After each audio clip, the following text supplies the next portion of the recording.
From Buckingham Palace, town residence of the King, we journey forth through London, capital city of the far-flung British Empire.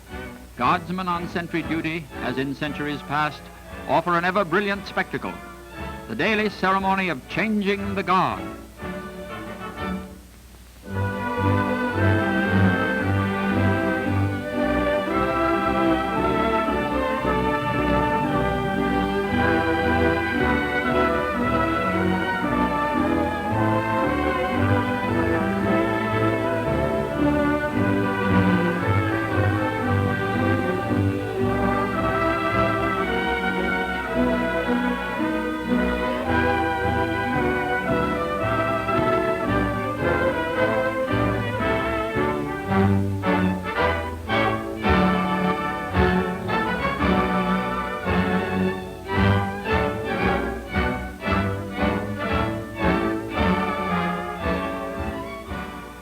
Tree-lined Constitution Hill leads from the palace to Hyde Park. Though still crown property, the park is open to the general public. Speakers are permitted to argue here all shades of political opinion, but politics do not disturb the calm and poise of fashionable Mayfair, whose aristocrats take their morning ride in Rotten Row. This name was originally Route des Rois, Road of the Kings. Calmly, too, nursemaids stroll with their tiny wards, passing wide green lawns, smooth with generations of care. Visitors from all corners of the earth are amazed that London children play in a sylvan setting of lakes and swans, only a stone's throw from the very hub of the great metropolis. London schoolboys are as anxious to leave the schoolhouse as boys are the world over. The British Museum is unrivaled for the richness and variety of its collections. Regent's Park has one of the finest zoos in the world. Playful bear cubs from Siberia live next door to great fowl from Japan, with tails so long they hardly seem real. And a giant lizard, the Komodo monitor, with a dragon-like forked tongue, something you wouldn't wish to meet in the dark. And now back to one of the busiest sections of London, Piccadilly Circus, invariably thronged with shoppers and pulsating with the life of a great modern city. Women have the privilege of selling flowers here, a custom nobody would dare deny them. This flower woman seems to have a very aristocratic clientele.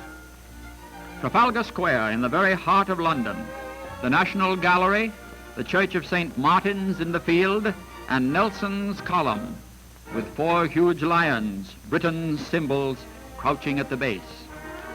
The colorful horse guards in Whitehall are a striking contrast to the street scenes of everyday life. Immobile as statues, they stand beside the gate to the Horse Guard parade. It was in front of the Palace of Whitehall that Charles I was executed. From the magnificent Admiralty building, Britannia rules the waves.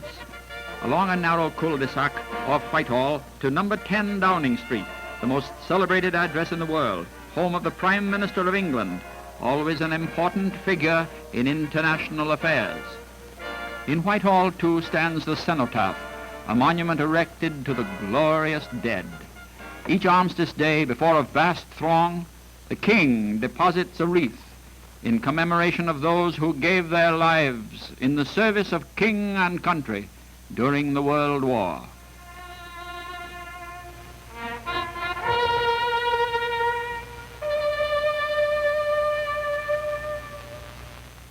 Out of Scotland Yard march London policemen, commonly called bobbies, famous for their efficiency, patience, and good humor. Women police, too, are frequently seen. Street cleaners called dusters wear felt hats with the brim turned up on one side.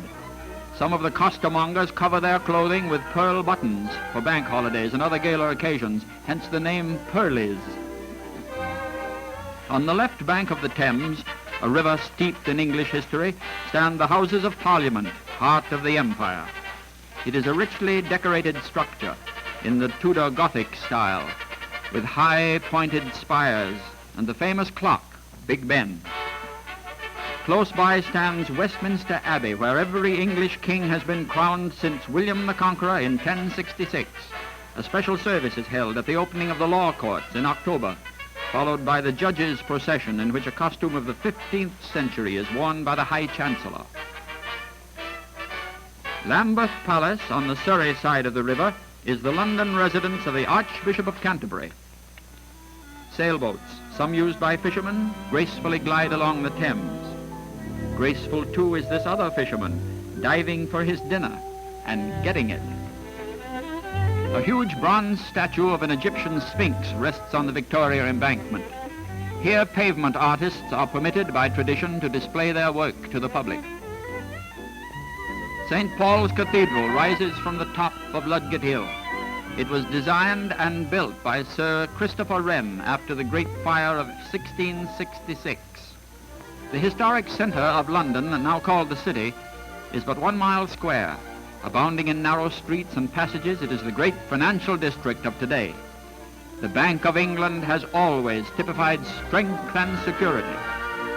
Here, across from the Royal Exchange, Britain's countless commercial affairs are directed. It is constantly necessary to keep in close touch with her worldwide financial connections. Montreal in Canada, Stockholm, Sweden, Cairo in far-off Egypt. The stock exchange on Throgmorton Street has been active since 1773. Brokers are identified by short, dark coats and striped trousers. The Tower of London was built by William the Conqueror nearly 900 years ago. Here, famous figures in English history were imprisoned and sometimes executed. In the Wakefield Tower are kept the crown jewels, glowing symbols of empire.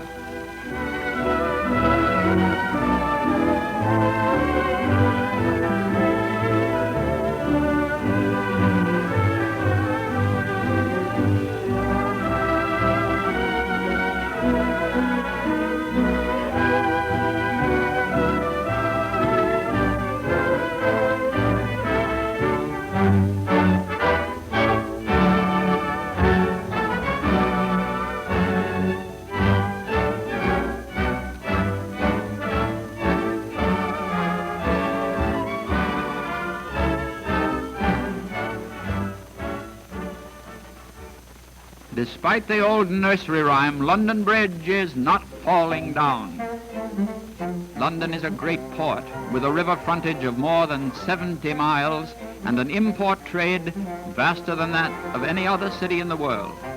The very existence of the British Isles is largely dependent on the importing of foodstuffs from lands beyond the sea. 5 o'clock. And all London goes home, some traveling more than 20 miles. Fares on the Underground are cheaper than in New York or Paris. Buses spread out in a wide network all over the city, and for those who can afford it, the cab. And yet the movement goes forward without unnecessary noise or bustle. As the sun fades away, the features of London's face are softly silhouetted against the sky. The air is soft and moist and cool. On the Thames, ships are already asleep. Tower Bridge recalls other days as twilight turns to night. And now London gets ready to relax. Lights shine on wet pavements, reflecting the latest offerings at the music halls and other entertainments. London by night, a great city indeed, yet calm and composed, unruffled, undisturbed, where good taste and good fellowship prevail. The cradle of British culture and tradition.